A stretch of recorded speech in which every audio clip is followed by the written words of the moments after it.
متحدہ عرب امارات نے مقبوضہ مغربی کنارے میں اسرائیلی آبادکاروں کی جانب سے فلسطینی دیہات پر کیے گئے حالیہ حملوں کی شدید مذمت کی گئی ہے۔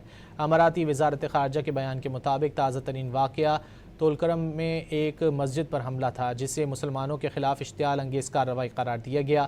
بیان میں کہا گیا کہ ایسے اقدامات انتہا پسندی کے زمرے میں آتے ہیں اور اسرائیلی حکومت ان واقعات کی مکمل ذمہ دار ہے۔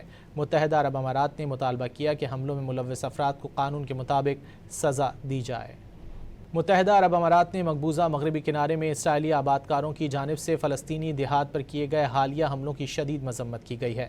اماراتی وزارت خارجہ کے بیان کے مطابق تازہ ترین واقعہ طولکرم میں ایک مسجد پر حملہ تھا، جسے مسلمانوں کے خلاف اشتعال انگیز کارروائی قرار دیا گیا۔ بیان میں کہا گیا کہ ایسے اقدامات انتہا پسندی کے زمرے میں آتے ہیں اور اسرائیلی حکومت ان واقعات کی مکمل ذمہ دار ہے۔ متحدہ عرب امارات نے مطالبہ کیا کہ حملوں میں ملوث افراد کو قانون کے مطابق سزا دی جائے۔